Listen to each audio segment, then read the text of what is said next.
Who takes care of you while you are taking care of everyone else? I've had to just say, stop, Vondra. You just can't help everybody. You just can't, it's the helping part and knowing where to stop and where to start and where to lend a helping hand or wait for them to ask of you instead of me offering something that was not requested. Right.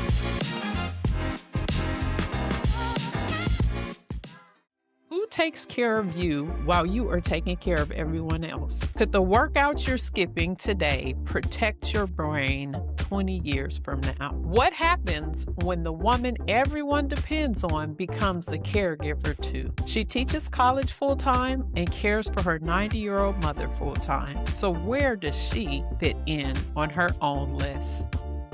Greetings and welcome to the Elevated Flo Podcast. I'm your host, Coach Flo, the Black Rowing Queen. The Elevated Flo Podcast spotlights elite and everyday female athletes of color, mostly over 40, sharing how they elevate their game and their flow in sports, wellness, work, and life. They share powerful stories of strength, resilience, and wisdom, and inspiration to help women stay active, age strong, and pass the torch to the next generation. Today's my guest, Dr. Vondra Armstrong, is a teaching professor in the Department of Business and Technology at the University of Arkansas, Pulaski Technical College. Her diverse professional background includes leadership roles in life and health insurance and underwriting, risk management, finance, and higher education. She is a Diamond Life member of Delta Sigma Theta Incorporated.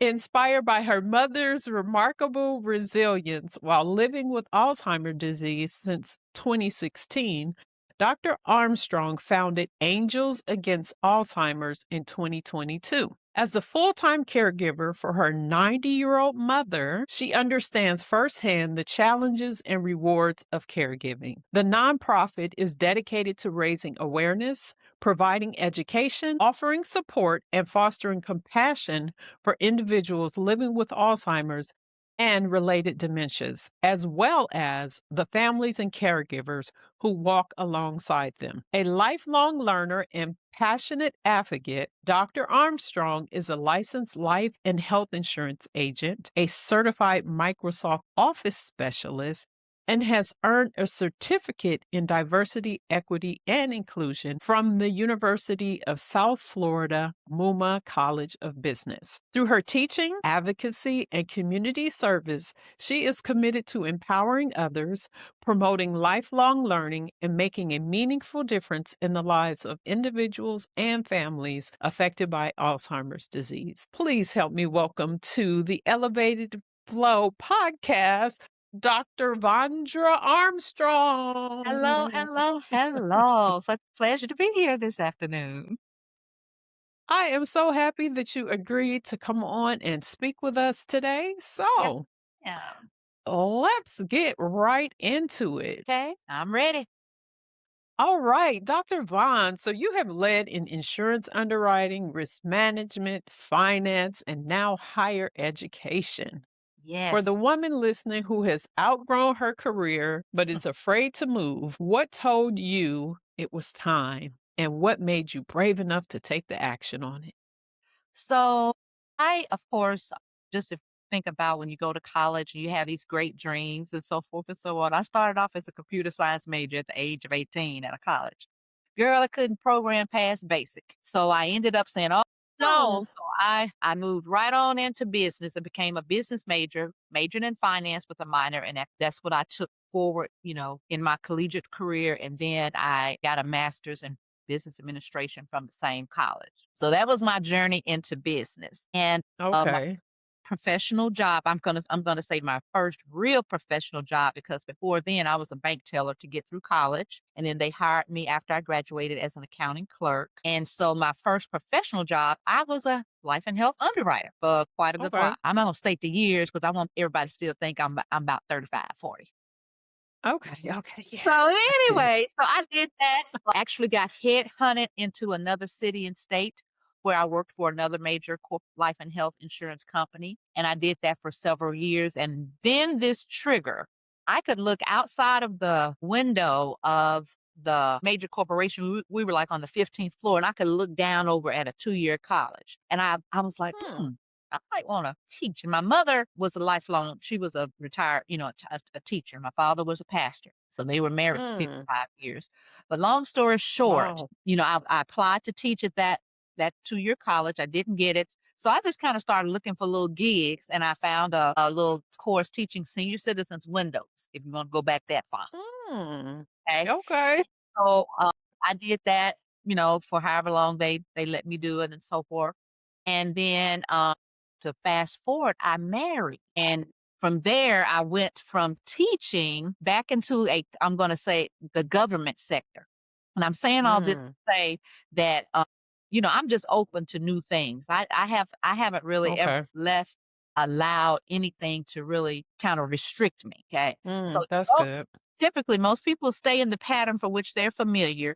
And then as they Right. are looking for things, they'll just like when you telling me about rowing, I'm like, girl, I'm interested, but I don't know about a rowing anything. So I'm open, I'm just open for new experiences. So I moved to another city and state. And I don't know if you want me to say the areas or whatever, but anyway, I'm in Arkansas now. So I moved from Missouri to Okay. Arkansas, and I started working for state government at the workers' compensation insurance. Okay. So when I was the city, I went from life and health underwriting to risk management at a broker. And then I became risk manager for the city of Kansas City, Missouri. And then from there, I relocated to Arkansas. So that was my transition. So you're going from a big city and Midwest to the South, which is not quite, accessible in all areas for me at the time when I transitioned. So I went ahead and, took the job, working in insurance because that was what I was familiar with. And Okay. I started moonlighting teaching the city and states that I was living in at the time, or the city. I'm in Arkansas, in the city, and just continued to do that. And then one day I just kind of had an epiphany. I said, I'm tired of this 38 to 5 because I've been doing it for so long. And I'm like, I just need a break. And so I just began to research, teaching full time as a business instructor, ended up applying for a job, now this is what's going to mess a few people up. I applied for the full-time position.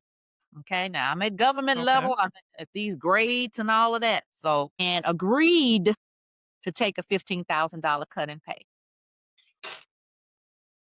To just kind of Now, what was that? Okay, so let me stop you for a second because you said something, you put a pin in it, then you went forward, and then you said that, which is going to take me back to something you said earlier. You said, I married, and then you just left your husband there. I don't know where he is now, but where did he play a role in even you moving around from state to state?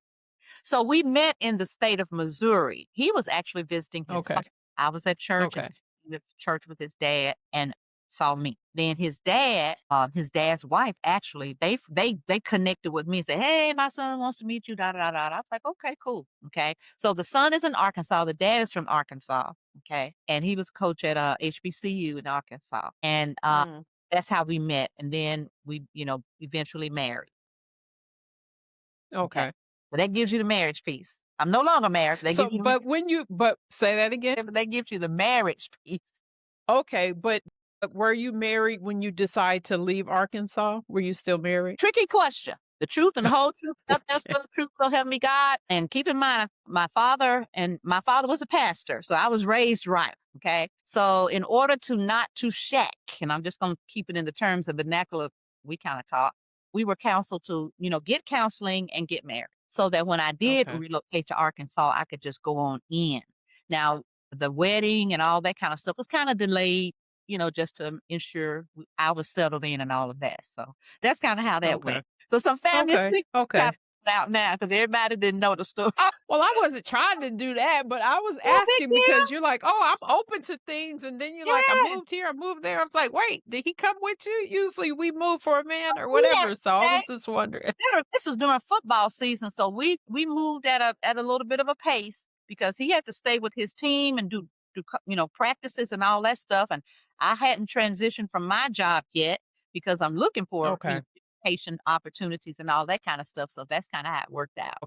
Okay. So now we can go back forward. You went from Arkansas to Missouri or Missouri to Arkansas? Arkansas. And now That's where you are in Arkansas. Correct. hmm Okay. So you were working for the government and then you transitioned into teaching. Yeah. So I was Took around a $15,000. What was that decision like for you? Like, was it an easy decision for you to actually make? Because I have a similar story. It was easy for me, but he was like, "You wasn't gonna ask me." I was like, "No, because I'm living this life." you know, Oh, so and you so were still married when I that was sitting happened. there and then, Okay. yeah, because Okay. it was kind of like I'm the one that got to go to work and deal with this office mess and this and this. You can't sit up here and make me stay in a place where I'm not happy. And it wasn't an argument. It Right. was just, hey, this is what Got I it. want to do.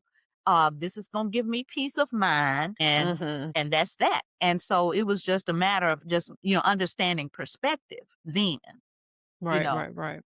if you enjoy your job and I'm not messing with you about your job, then I need to be in a space where I need to enjoy my job and my life and my personal fulfillment. Absolutely. Mm. And with that being said, what was it that you were experiencing in the corporate, in the government, a job that you had that made it undesirable? So, just like with anything, stuff is bureaucratic. Okay.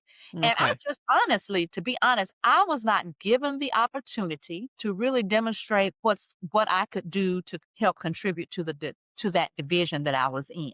So I was really Mm-hmm.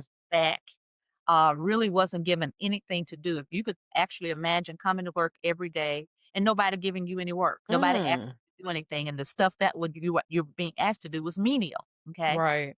And so Right. people were job insecure, meaning they had a job, but they were insecure about it. And so they Mhm. were, in my opinion, keeping information, withholding information and all that. And so I was like, I ain't got to live like this. I do not to live like this. And plus, like I said, I was Absolutely. already in that teaching, was already that spirit was coming on me. My mama was asking me, "You gonna get your teaching certificate?" Like, oh, and you don't really need a teaching certificate to teach at the collegiate level. You just need the experience and the so forth and so on. But I'm literally parallel. My life is a lot parallel with my mom's, really, Mm. Mm. in a couple of ways. But anyway, I just made that decision to make that change, and That's there awesome. she goes. Right.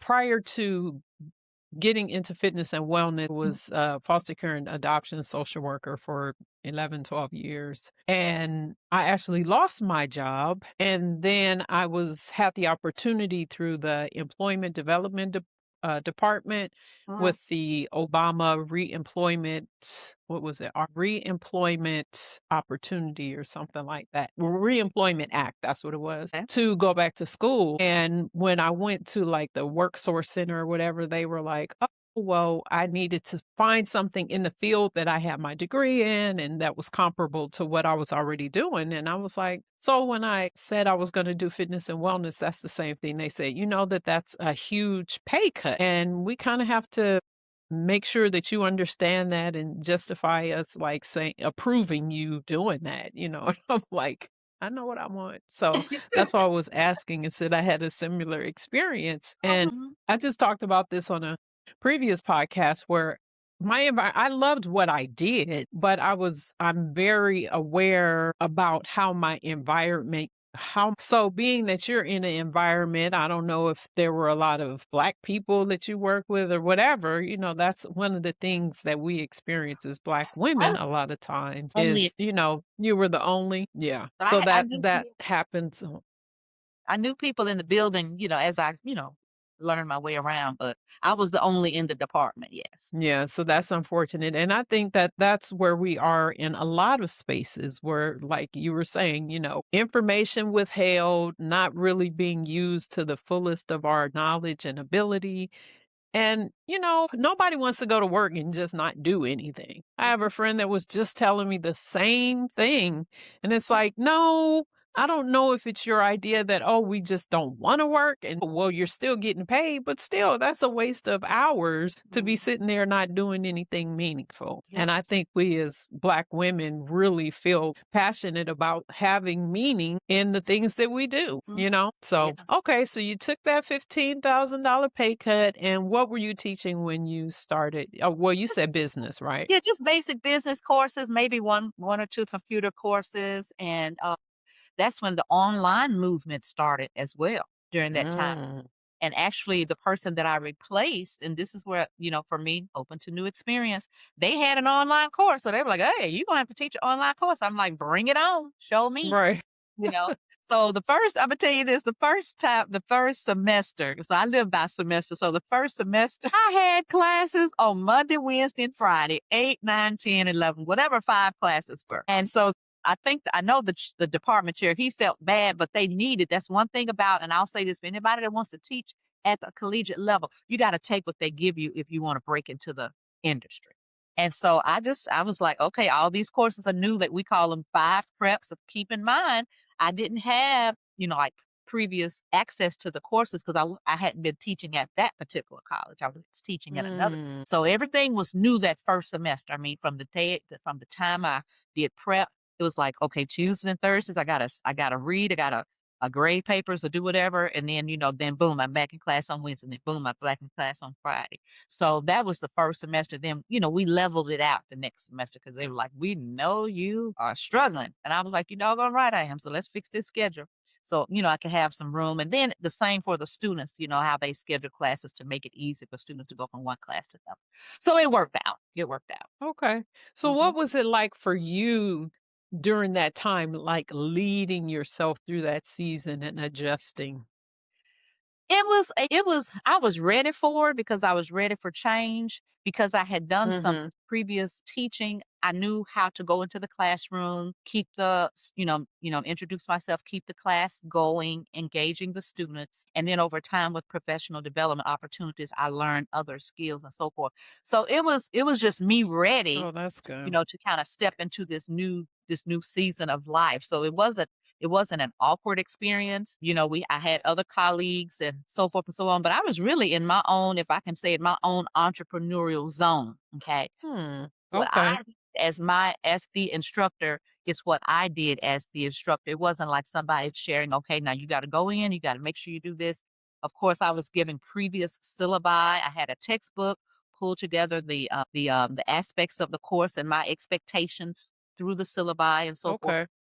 And then you Mm-hmm. go to the classroom and you've set your expectations, meaning in a business, you establish the things that you're going to do. And then you zone in and let's get to learning this topic. Let's move here. Let's move here. Let's do this. Let's do that. And just try to keep it engaging because these students are trying to learn. They're trying to gain insight from the person who said they Right. work, in this arena and that arena.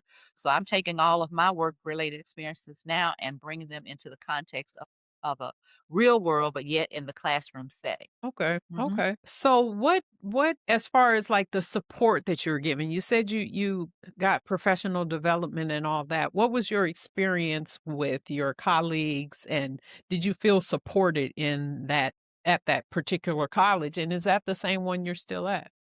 Yes, I felt supported, and yes, it's the same college. I've been there Okay. a little while now. Looking forward to retirement here soon, but yes. So, again, everybody's in their own say. We had the accounting instructor. I was in the same office with the accounting instructor. You have your at the time, we had instructors teaching like the typing or the word processing, and all of them knew what it was Oh, like to work with students and so forth and so on. So we had definite opportunities to just kind of, what would you do in this situation? Do you know this student? And those kinds of things. Just trying to mm, kind of make sure we were, being. I like to be equitable. So if a student is telling me a sob story, I want to bounce it off of somebody to see if it's the same sob story that you're getting, and not sob in the context of you're trying to fool us, but to make sure that I'm not being hoodwinked, and so forth. right, Some right, right. that too in certain things. So we work together. I would say that as an individual, but yet we were yet departmentally close. That's good. That's good. Mhm.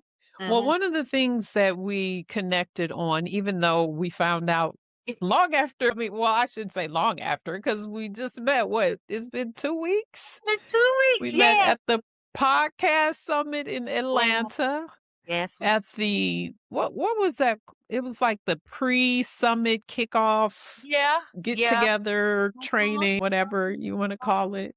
Yeah. And I'm so glad that I went to that because I wasn't able to go last year. But the fact that we, got to networking with everybody that's a part of the actual podcasting community before the actual summit was really, really good It because really was. it It was was a different once the summit started. But you're talking about being connected, and I know I said in your intro, your bio, that you're a member of Delta Sigma Theta Sorority Incorporated. yes, So yes, we yes. are sorors. I we should have had on some red today. Right, right. I ended up wearing red with another soror. We didn't know we were sorors until the Ah, podcast. But anyway, yeah. So I know that you said that your life is very much parallel to your mom's. Is your mhm. mom, are you a legacy? No, my mother isn't, she wasn't Greek, but what happened Okay. was when she was a graduate of of Tennessee State University, and Oh, she okay. went I to went to college. Fisk. Yes, she went to college intentionally to become a teacher, and so when she Okay. got a job, Tennessee State helped to place them. She relocated to Kansas City, Kansas. Now, she knew my dad, so they had been Mm, dating and all that, but they weren't married yet. So she went to Kansas City, Kansas, and so when I went to college in UT Chattanooga, when I left with my first okay. real, underwriting job, it was in Kansas City, Missouri, and so she Mm, one of her best friends, wow. my Aunt Minnie, they both went to Kansas together. One went to, one school and all of that. And so that's kind of what I call parallel in the sense that, and then of course, like I said, when I started teaching, because I didn't leave, my college to teach. And so from Kansas City, Missouri to, well, I was raised in Tennessee. Then I went to college in Tennessee, then moved to Missouri. Mom was born in Tennessee, moved to Kansas, Okay. then I came back to Arkansas. So that's kinda like coming back south, Okay. not quite Tennessee, but back south, and started my teaching Right. career, during this time frame. And then she Okay. retired as a teacher. She taught for many years. Mhm.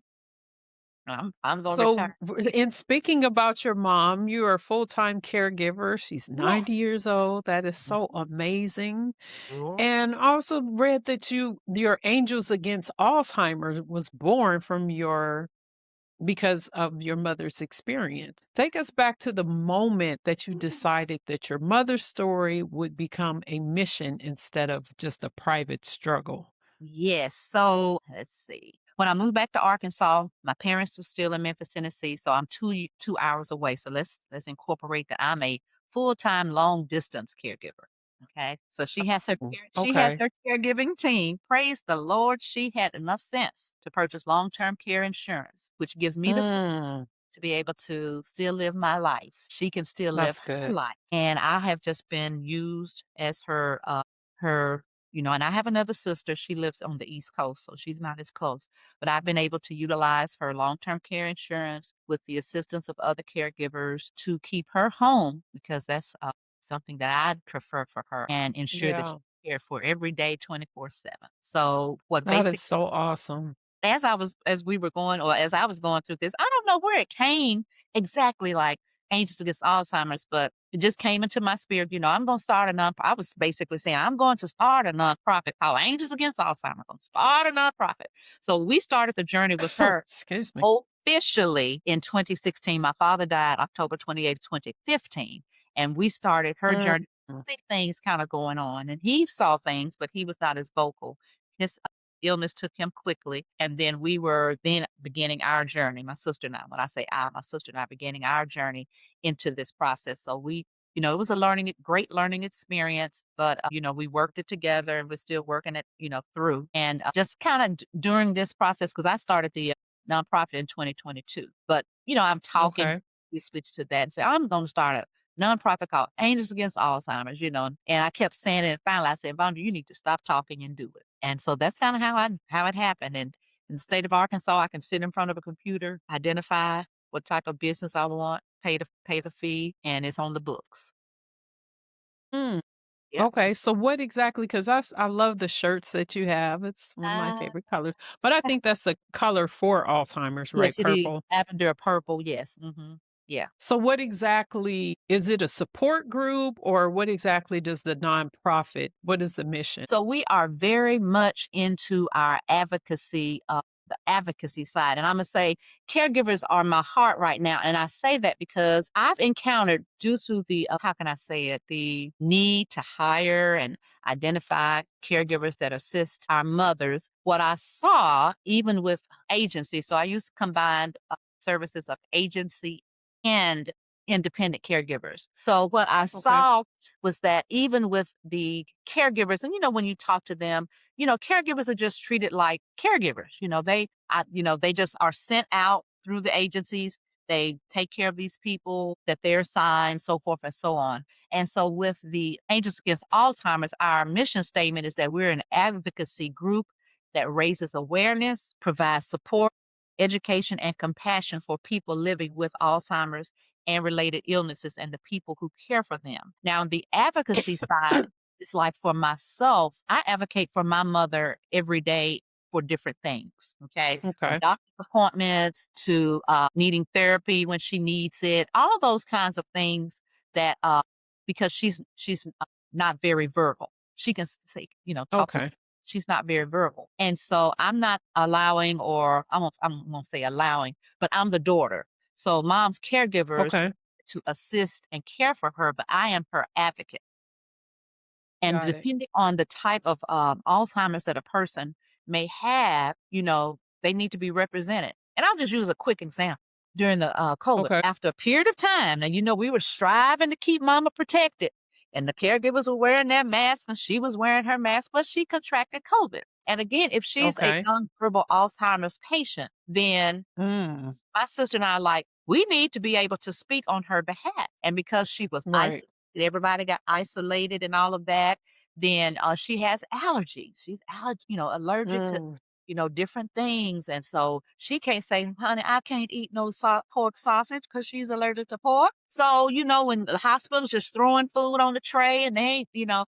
And so we had to be there to advocate. So that's where I say it's the advocacy and the awareness. Mm. Everybody's Alzheimer's experience is different. Yeah. Okay. And so, I just felt the advocacy needed to be there. The support, of course, I'm looking at support in the context of the person that's going through the journey, the family and the caregivers that are supporting that person going through the journey, the education component in the sense that they're just different ways to deal with Alzheimer's. And if you have read it and seen any material, if a Alzheimer's patient is more irritated, you can't do certain things with that person that you would with someone that's calm. My Okay. mother is a calm Alzheimer's. She sits in her chair, she keeps her eyes closed, and she can hear stuff, what's going on, and she'll respond. When she's ready to eat, she'll open up her eyes sometimes and open up her mouth to say, feed me. So, but she's not verbally saying, hey, I'm ready for my next bite. So prior to that, I saw her go from being able to feed herself to walking and all of those kinds of stages that you go through to now not being able to do anything. So we do fully everything for now from Okay. 2016 to Okay. 2026. So we fully do everything for her. Okay. But I've seen Mm. that side going from, being, kind of early diagnosed, and then, just seeing the transitions and things of that nature and just walking that journey with her. So that awareness, that advocacy, and then for me, for the caregivers, I just don't think they get enough props. Mhm. I don't say my caregivers, but I try to recognize them in November for National Caregiver Month. These ladies are with my mother and gentlemen. I have one gentleman on the team, and I've had a couple of gentlemen come and go. But I try to do something special for them for Mother's Day, Easter. If it's just a little something, just That's awesome. recognizing that they Yeah. are special to our family because they are spending all this time with my mom, so that I can come home and work and do. Right. Right. Right. So I appreciate that. And then they are people that go through their own personal challenges Absolutely. in addition to Right. being Right. Right. caregivers. So that's what's important to me. So I kind of lean toward the caregivers right now in one sense, but at the same time, my confession is that because I am full time working, I'm doing what I can now to position the business. I'm a part of a cohort, and I'm going to give Booman University a sound off because they support businesses, entrepreneurs. I've been participated Booman to the Bank, and now I'm going through the marketing cohort again, preparing, like you said, and I'm preparing for my retirement, and that's going to be my charge in my retirement to really get Mm. really fully going. We've had a fundraiser, but I'm just not fully there yet, like I would want to be. And so I'm Right, ramping right, up. right. I'm ramping up. That's all I'm gonna say. I'm ramping up. If this conversation is hitting differently for you, I want to remind you to join us in the Afterflow, our Elevated Woman Inner Circle on Patreon, where we go even deeper and we're holding space for Black women to have a conversation and connection about things that we're typically made to feel guilty or feel shame about. So join us, click the link in the description.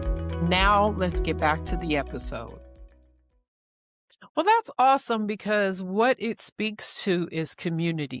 Mhm. Even though these caregivers are being paid and you appreciate what they're doing, if you didn't have that community to lean on, Mhm. you would be a lot more stretched and stressed out. So, especially to have the ability rather to live long distance, and still have that support. That's really awesome. That's Yes. really awesome. Yes. I just thank her for So, her how is it? Thank her for her what? foresight, to accept that Yes. policy and pay the premiums and say, "Hey, I don't want to be a burden to my family," you know? So, Yeah. I thank her for that. And that's a whole nother topic of discussion as far as like Coming people back. really thinking about the future. I'll I mean, come I back. know in being in insurance industry. Yeah, I'll come back and talk. We can talk all day about that, but preparation planning is important for end of care life. That's all I can say. End of life care. Yeah. So I want to go back to I know that you're open to learning how to row. Yeah. But I do want to go back. When did you start being active? I know that you're in a walking group Mhm. and not formal sport, but when did you really start understanding how important movement was for you? Once again, me and my mom's life parallel. So my mom started off as a PE major, from what I understand, and she was into archery. She was Interesting. on the archery team at Tennessee State. Oh wow. That's all I Okay. know about that part, and then somehow or another she got into just Imma call it doing regular teaching, but that was her I think that was her major, and so we lived in a little area where we could go to a community center, and she was part of a volleyball team. That was one of the things she did. She also, during summer school, she would teach swimming lessons. They would have these makeshift swimming pools made out of steel or whatever after summer school, and so those kids would come, and I was one of the little kids in the Mm, water with all of them, and so she taught swimming lessons. So between okay. seeing her being a part of the volleyball team at the community center, and then of course we were with her all the time in the summer, and she was teaching summer lessons. Then I kind of, in my little era, basketball. My sister played basketball, and I don't know what made me go out for the basketball team, but I just did and found that I had the capability and the ability. And so I played basketball in junior high. We got, I think we were, I Oh, guess, okay. district champions in junior high. I had just found some pictures that I was going through, and I'm getting ready to toss them all, but found those pictures, You gotta reminded me share. You gotta share. we're district champions. And then, of course, I played in senior high and for a short period of time. And then I transferred actually to a high school near me, but I did not play basketball. But we used to scrimmage. Here's the interesting thing. The school that I was with, we used to scrimmage the school that was in my neighborhood where I eventually graduated from, as we prepare for our seasons. So I was familiar with the Hmm. school because I lived not far from that school, but I did not play basketball for it. So that Okay. was part of it, and then as a young adult and, just coming along, just different classes, walking. I did a little running, but not much. But just trying to stay physically active now, of course, I've done Zumba, yoga.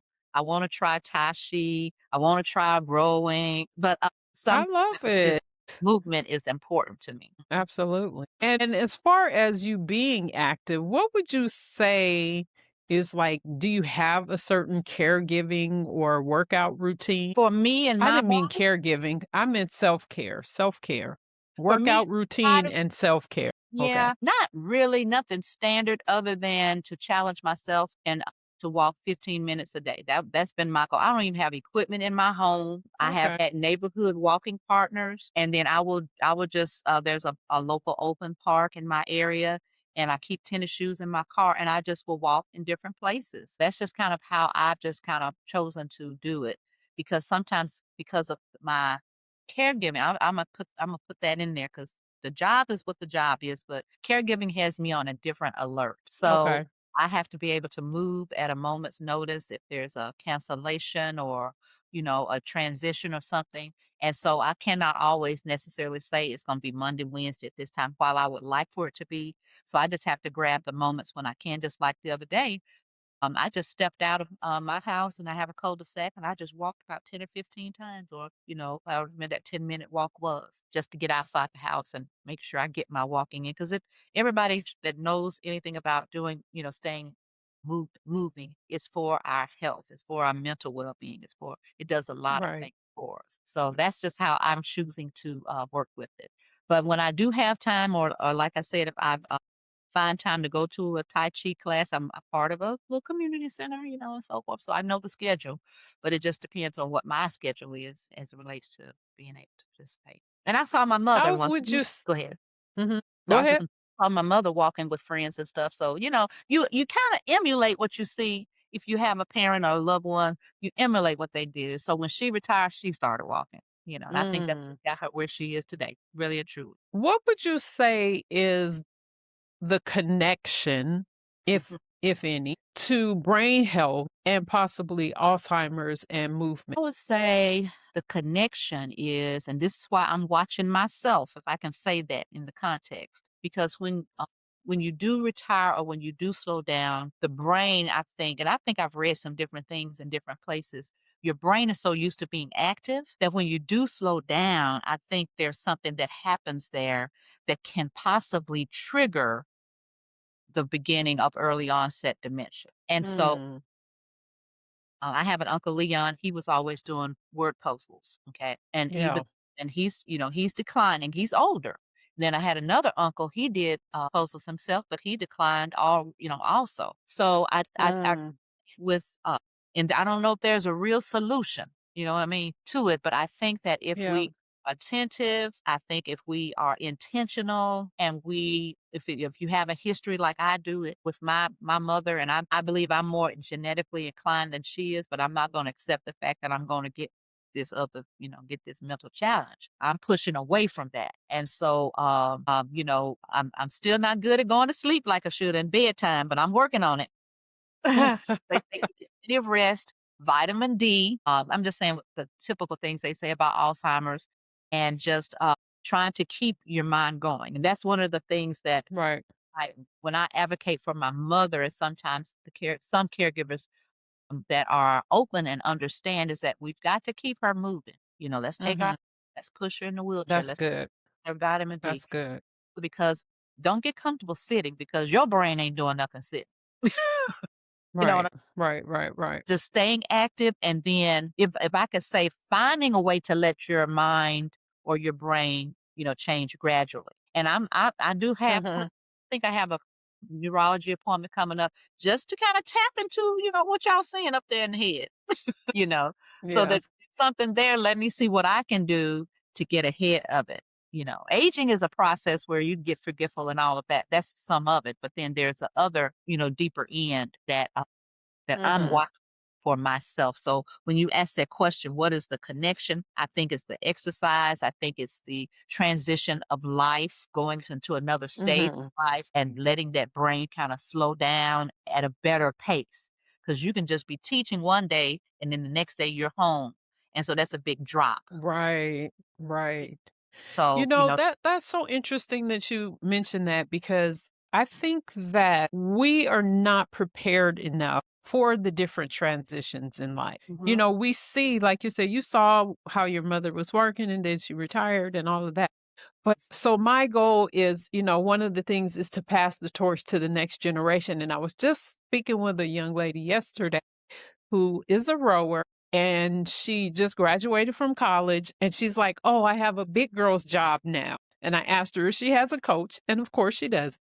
mhm, But that transition from college to the real world, the working world, mhm, and then from the working world, transitioning even during the working world as midlife women going through menopause and all of right. that transition and trying to navigate life with that change.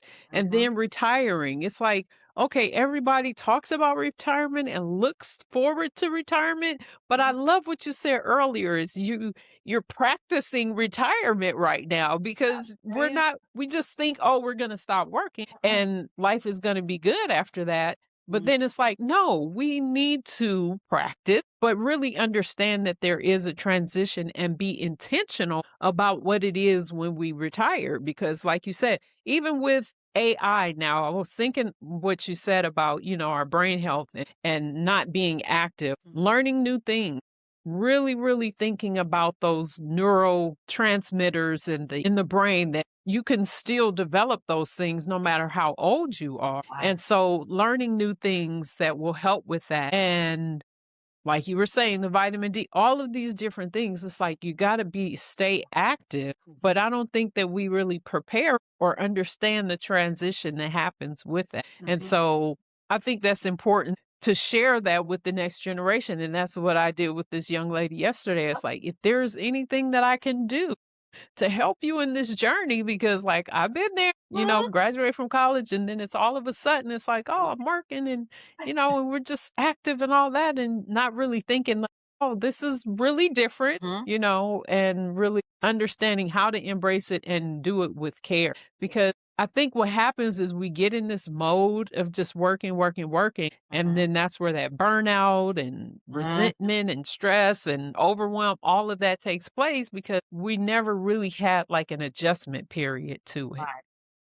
And it's like with anything else, and I'm using the word intentional because an individual, you can't measure. I can't measure what Flo is doing. It's got to be about what you want to do. And Right. going back to the advocacy on the caregiving side, it's even if you're going to be a caregiver, if you feel that that's your calling, at least learn something about the type of people that you're caregiving for. And if Alzheimer's is one of Yeah. those different types of mental diseases, then when I say that education part, and this is the honest to goodness truth, Flo, I've been asking and, putting things in place on behalf of my mother that I did not even know were appropriate things for a person with Alzheimer's.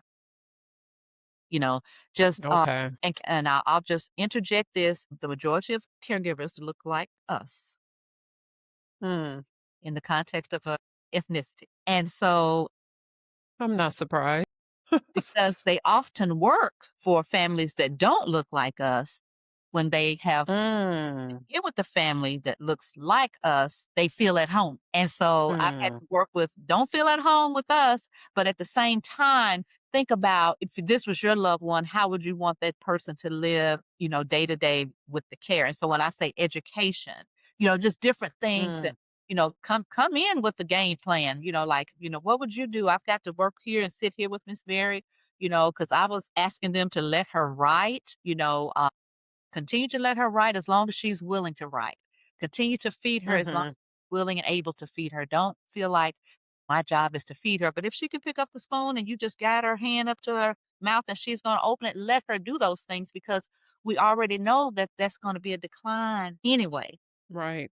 So Right. that's what, the thing is just with all that we're doing, whatever your interest is, your mother, your father, or your loved ones may have strokes, they may have this or that, but still, be in the position to help and be prepared for what you may go through for your children. Right. Right. Right. It's all a journey, it's all life And is not share the information. share that Share it. yes. And I'm a little bit concerned because the generation that's coming after us, I think they have a different way of approaching life, and I'm just gonna say it like that because this is Say 2 generations, because I think I'm the generation after you, and okay. I So the think that two about you. generations, second and third generation after you, they're just looking at life different, Yeah. So weaving that into their areas of how they want to live as well. Because if they have parents, their parents are going to age, and if they're going to, going to plan to take care of their parents, they need to still know some of those, the things about And in thinking about this, it makes me think of AI. that. And that's one of the things that we're not going to get away from. Mm, But one of the things that they talk about as far as like using it in a way that it's not thinking for you, because I mhm, think that's what we have that we might have a problem with, where Okay. it's like, okay, instead of using our own brain, we're asking the AI or the chatbots or whatever, asking them everything. And it's like, no, you got to learn how to use it where it's a partner. You do your work, you do your part, and then they partner with you. But with AI, it's like, no, we might see an increase in, Let me tell you. the brain health Now as you a result of it, it honestly. it might be, but let me tell you, when you said it, I chuckled because I'm just mentioning reflecting last semester. There could have been some other ones. Okay. But I always ask students because we teach on, we have online shells classes. I said, hey, introduce yourself. Tell us this. And one young person, I know there was AI driven, AI written. And, I just said, thank you for sharing, but you didn't have to use AI just to introduce yourself, did you? So let's try not to do that. And students do attempt to use AI, and on the higher education level, our goal is to try to guide them into using it as a tool, but not to Right. substitute for your brain power, because that's pretty much where it is. Because after a while, there will be people, and I think it's just cutting corners in general. I've got to do this homework. I've waited to the last minute. Let me put this question in and see if I can find an answer. Da da da da da da da da. And so that's just not the way to go, because again, this is just a piece of technology that's being programmed based upon all these variables that are coming in from its location and whoever wrote the programming and so forth and so on. But you really aren't really and truly getting in context perhaps what you're being asked to do. You're putting something Mhm. on paper, but it could not be exactly what the instructor is asking of you. You know what I'm saying? It's like how to build a house. You go over here and you get it over an AI, but that's really not what I was asking as an instructor. Right, right, right. So that's this part of our society is really going to have to manage that really and truly. You can't use Yeah. AI and too many overuse it, depending on what you're using it for. Higher education and the education system is being greatly affected. Now, if you're trying to be a doctor, Mhm. that kind of stuff, I would hope that you are not trying to use AI, to get by in school. Those kinds of things. But some. Well, I will say, as an AI consultant, Mhm. people have to learn how to use it in a way that, like I said, it's a partner instead of, taking over. Mhm. But you can train Okay. your AI so that it is familiar with you, your writing, your everything, So there is a way to do that.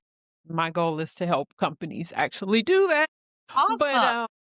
You might want to go to the higher ed setting too, and try to see how you can help students, because honestly, that's gonna be the next challenge. Let's not write papers, and sometimes it's hard to tell because you don't know the academic. I won't give away the way I can tell, but anyway. the what do they call it? Them dashes. Oh my goodness. When they have the dash, I'm like, look, that might be correct grammatically, but those things drive me nuts. Anyway, I digress. So, in going back and thinking about the women that watch the podcast, and we're Okay. talking about community, Mhm. we talked about the caregivers and having that community. What would you say to a person, a woman, Mhm. whether she's still in corporate or about to retire, Mhm. about trying to carry everything alone? Mhm. Um, You need friends and or family that you can talk to that can be good listeners, but that can also provide insight and guidance. Is there a saying somewhere, it's about walking along, on a journey? It just takes more than one person. I cannot think of everything. So many people have provided suggestions when you're, as a woman watching this podcast, of course, and you mentioned earlier, and I was kind of looking to see how we were going to segue this in about just really and truly taking care of yourself, because I have had to stop and say, look, I'm doing this. I have my boundaries. I'm every other weekend. So, you create your boundaries, create what it is you have to do or want to do for yourself, or with others. Mhm. So if you find yourself where you may not be happy in your career, then what is it that you have been doing? Because most of the time we doing stuff that we already enjoy. You know what I'm saying? Mhm. want to get into health and wellness, you were probably already doing athletic related things and, so forth and so on. So what is it that you really enjoy? Is it something you do at your church in the ministry that you could possibly find a way to transition that into a career? Or on your job, could it be a little component of it? Like, say, for instance, be a party planner or an organizer. Then, what's the big, what's the one where people wear the t-shirts, the race for the cure, and you might could volunteer to be the organizer for that on your job, which contributes to your Right. interest, your desire in becoming a party or an event planner or something like that. And or if you feel like you just have to stay in the job because of insurance and other needs, 401k and so forth and so on, that try to find a portion of your joy on your job in some of those areas. And similarly, Yeah, you're that's not good. athletics type, but you enjoy reading, then continue to find that group or people that have book clubs and read. I just say just try to fit it in as best you can without making your schedule overwhelming. So that's what I kind of had to do. I kind of sort of kind of had a overwhelming schedule, but I just had to kind of say, okay, this is more important than this, so I'm gonna discontinue this, and just kind of find the pieces, to just make it work for me. So Make it you work. said that you set boundaries for yourself. So do you have a set when you have that self-care time or self me time? Are there certain things that you like to do during those times? I'm very spontaneous. It really Mm, I'm not that person that has to have this time squared off here, this time squared off. But I had to set that boundary for going and coming to Memphis. Okay, that was my main okay. victory, so I could stay in Arkansas and catch up with myself, 'cause catch up with myself, you know, and Right. so on, and keep that calendar. I got a little calendar sitting right here that's telling me what's going on with sorority, what I want to do, what webinars and all of that, and just try to keep order. And I got that from participating in an occupational therapy study. I just volunteered or just got an email, just like I volunteered. It was in the summertime last year. Like, ooh, I give it. And I found that order, I found that structure that I needed that really to get back to. Mm, I have a portable calendar, but it was recommended that maybe I need to have something written to put my things, mm, even though it's in this paper calendar, but to put it up as well so that as I'm working, I can still mm. pause and look at it and see visually That's because good. I was overwhelming my brain trying to remember all these things I needed to do. Yes. You Right, want to right, right. memorize it, that, but after a while, it's overwhelming. And Right. I'm I like the first. saying that I trust a short pencil over a long memory anytime. Mhm, It's mhm. like, yeah, write it down. Mhm, and I did my annual purchase. I'm not gonna lie, school is about to start, and, when we kinda ramp up, I've already ordered my Focus Factor. I did it when I was in college, working on my Focus factor? Focus Factor. I'm not trying to give it no kudos, but, that's my little memory pill or my kinda Oh, oh, okay. me, just kinda going, and I can kinda seems like it helps my memory. So I Okay. purchased that, Okay. and that kind of keeps me. It's not making me nervous or anything. I just feel like my brain is kind of a little bit more, there. Alert. Alert. Yeah. Okay. Mhm. Okay. So you said that you're sleeping. Yes. You don't really sleep as much as you want to. And I Mhm. like to say that rest is a performance tool and that it is I like that. necessary for growth. And I did like this. I think I did like this when you said to sleep because, I have my struggles. I have Mhm. my struggles too. Yeah. But what do you have trouble sleeping or you just always I feel like you're always working? I piddle. I can do something Mm. 10 o'clock. I say I'm going to bed. By the time I look up, it's midnight. I'm like, what the what? So I piddle. So Yes. I guess I'm gonna have to start at 8 and piddle to 10 instead of 10 and piddle to midnight. Right. Saying, but it's just a piddling, and it could just be anything from, making sure the kitchen is straight and then, finding something to wear. I don't do too much talking after 10 o'clock at night. So it's not people. Mm. And I do know for a person, and I'm just going to say who could potentially have challenges in the Alzheimer's area, you need your brain rest. You need your brain and your body Yeah. rest. And so that's what I'm really pushing myself for because my as a college instructor, my schedule is so fluid. Okay. Mm. So I get to pick the hours that I want to work, that I want to teach. Just like students, you pick a schedule.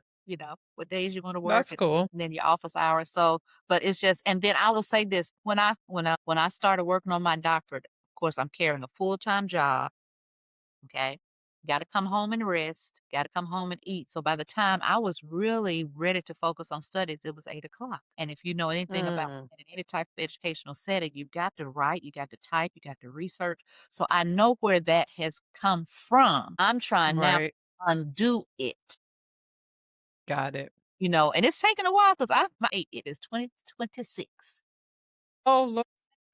Sickeningly that night, and my dad was a night owl. I don't know if I picked that up from him too, but he was a night owl. So I'm just kind of trying to, figure out, and I can sleep into the day like 8 or 9. To me, that's a perfect time, getting up at 8 or 9 Mm, because I'm getting my 8 hours, 12 midnight to 8. So it may not be that I'm not getting rest. It's just the way I get it.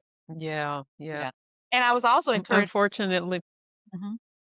I was encouraged in the uh, conversation study to take naps, and I've always fought against naps. Really? Mhm. I'm a napper. Are you? I took a nap this morning. Did Well, that's the thing. I took a I nap before. Yeah, I took a nap prior to getting on the call, but it was like about an hour. I just rested because I had gotten up so early. But that's something that I'm trying to monitor. If I take a nap, don't sleep 5 hours. yeah, that's not a nap, that's sleep in Exactly. the middle of the day. So that's like I said. So that's why oftentimes I would fight a nap. And now I do put timers on. I'll time myself now. So if you're gonna lay down your Yeah. hour, and then after that you get up, drink your water, and get on up and start kind of moving into your next phase of the day. So Awesome. yeah. Awesome. I hope I Well, help somebody though. you hope you will. Someone. Absolutely. Absolutely. Mm. I want to move into our elevated flow state. Do it. Part of the podcast. That's the name of the podcast. So I Mm. want and you know what? I have a video of you. I actually edited it last night A because video. you answered the question for me. Okay. When are you in your flow state? You asking me now? Yeah. When are you in your flow state? So redefine flow state for me because I'm slept. Flow state is when mind, body, and purpose are aligned and you're not just performing, you elevate. You lose track of time and you're just like in that zone, Uh-huh. in the flow. Mm-hmm. Honestly, is right before I go to bed. And I'm just saying Mm, that in the context of because I am, I have several to-do lists. You don't want to see what's in front of me, but I do create a to-do list every day when my mind, body, and okay. purpose is elevated. And I am trying to plan that day. I'm trying to really say, what is necessary for today. And I can put a lot of things on my list, but that doesn't mean I'm really going to accomplish them. Mhm. Me, and then I will say this, I said my father was a minister, pastor, so I grew up as a preacher's kid. I've been walking with the Lord, for the majority of my life. So waking up and going to bed, with the word, just, meditating and just, getting still. Because that was the other piece of this going and coming. I have to practice being still. And so that Mm. Yeah. kind of like I said, at 10 to 12 midnight stuff when I got a piddle. So I got a piddle, but then I get still. And I just have to, Mhm. read myself to say, okay, hey, whether it's reading some inspirational wording, I keep plenty of things on my little side table to make sure that I'm reading and keeping something poured into me daily and morningly. Okay. So my mind, again, because I'm very sensitive to my mind and my brain, since my mother's been Mhm. on her journey. And then with my body, just learning and reading my body better. Mhm. So That's respecting good. that when my body says I'm tired, slow down or just sit. And that's another thing. Like I said, when I went to this occupation therapy, you hear it, you read it, just sit, just sit, Yeah, that's good. just sit. Don't talk to nobody, just sit and just pause. Sit, That's a breathe, struggle. And exhale. just breathe. Yes, inhale, exhale. They actually practice that with me. Okay, to just sit and exhale. And then I know that my is teaching. I had to deflect in my early corporate years to to try to go against it, but I think it's always been there. So knowing that Mhm. truly my purpose is connecting with people, trying to help improve them. And I will have to confess that one of the things, if I knew you better, let me just say it like this, and I knew you were going through something, I'd be over here trying to help Flo and trying to guide Flo and and so I know several people that need that, are going through, and I've had to just say, stop, Vondra.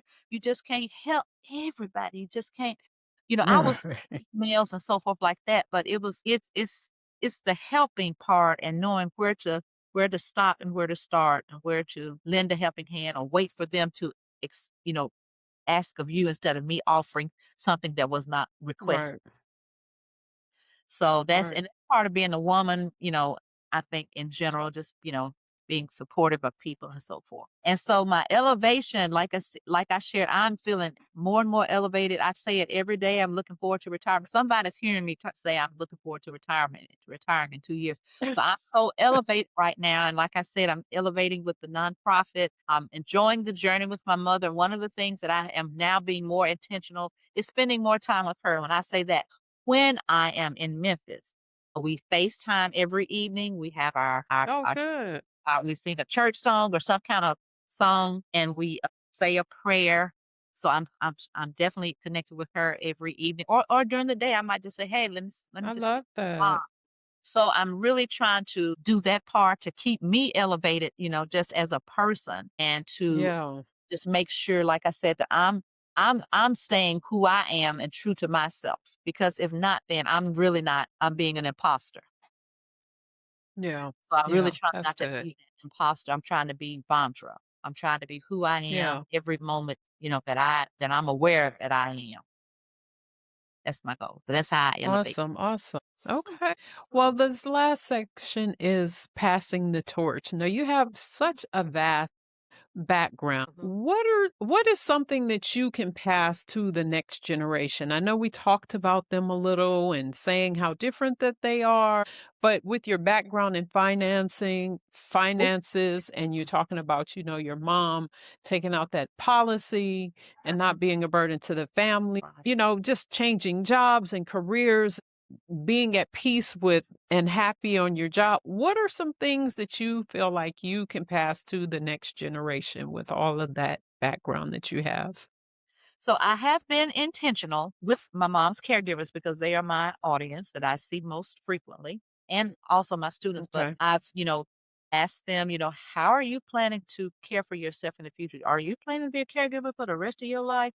And I've talked to them about Mm. products. I said, I don't do business with people that I know. So I'm not going to write you no policy. I'm just pouring into you. Okay. I have a document. It's just a little sheet of paper, and I'll share this with a lot of people. I'll share y'all with the world. Okay. It is simple. If for a 20-something-year-old, if they just stayed home and they were working, or they were very miserly with their funds, from the age of 22, I'm just going to say to 28, if you put $5,000 in a money market or whatever type of investment vehicle for those 7 years, left it there, never touched it. Okay. From the age 22, I'm gonna get my little sheet. Excuse me, I'm just gonna grab it. It's right here. I didn't know we were gonna talk about it, but I had just stuck it in the folder. This shows from 22 to 28, and I happened to have a 22-year-old caregiver at the time, and I gave her this. I said, if you started this at Mm. 2 and stopped at age 28, according to this time value of money handout, your total contributions would be $35,000. But if you did not touch it and you just let it grow at a hypothetical interest rate of 10%, you'd have $1.5 million. Okay, just By, by sacrifice retirement age, right? by retirement age by 62, okay, 22 to 62. And I said, to pass the torch, we don't have to have everything that's out. We don't have to go and get the newest this and the newest that. Build your financial future, become your own bank, learn how to borrow from yourself as you are building your financial. Learn about financial products that can help you to meet your personal financial goals. But the other side of this is if you like, oh, I'm young, I'm doing this, I'm gonna do this with my money, and you finally get some sense at around age 29, you would have to put $5,000 in from the age of 29 every year to whatever investment vehicle you were using until you were 62 to get the exact same 1.5 million. So where were you Wow. want to be? Would you want to be 22 to 28 having done that and said, you know what, I'm just going to leave this over here. I don't even know when I'm going to need it. Yeah, I might have my job here. I might have my 401k over here, and I'll be doing that too. Because some people don't want to stay at home or stay in a setting or a room with someone and y'all share expenses so that you could sock that 5,000. And that's just a number, because if it's not 5,000, 2,000, 3,000, whatever that number is. Okay. You got Right, all right, right. fidelity stuff out there, but are you disciplined enough? In other words, are you so busy trying to go on a cruise and all of this so that when you see $1,000 over there saved, you don't take it out?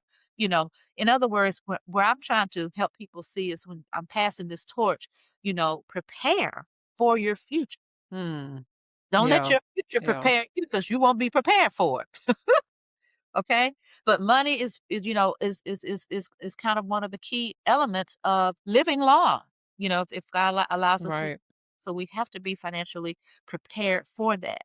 And the only way to do it, and my friend girl and I, as we were rolling to the podcast, our parents gave us some nuggets, right? But we didn't Mm-hmm. have nuggets that are now known to society and have been, in some areas we've been informed. So we did what we knew to do, but had we known just a little bit more, we could, we were saying we could see ourselves in, different areas, and we're doing it. And so Mm-hmm. I don't have children, but she's trying to point her child into the right direction, in order to make sure that her child is more than prepared for her financial, Right.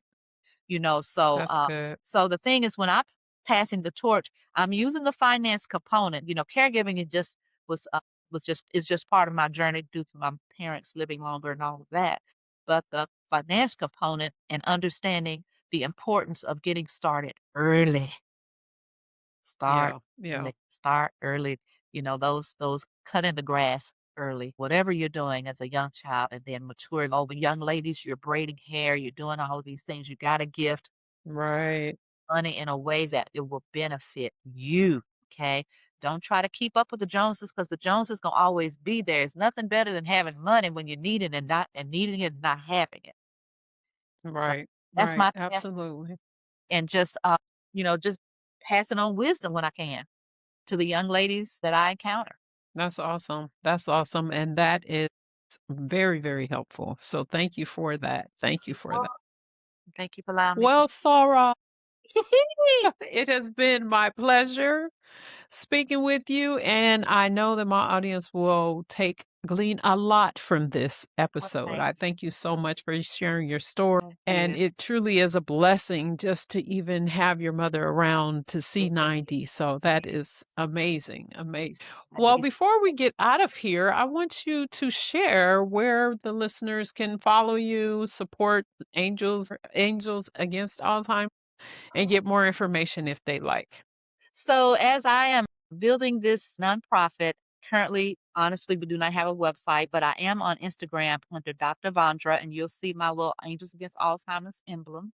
I did share with Coach Flo that we do have a QR code, and those monies go directly into the advocacy. Our next fundraiser, just plans like, for example, I have fed caregivers, just because they come. Mm, Sometimes they don't have time to pack lunches and so forth. So I've just prepared meals for caregivers.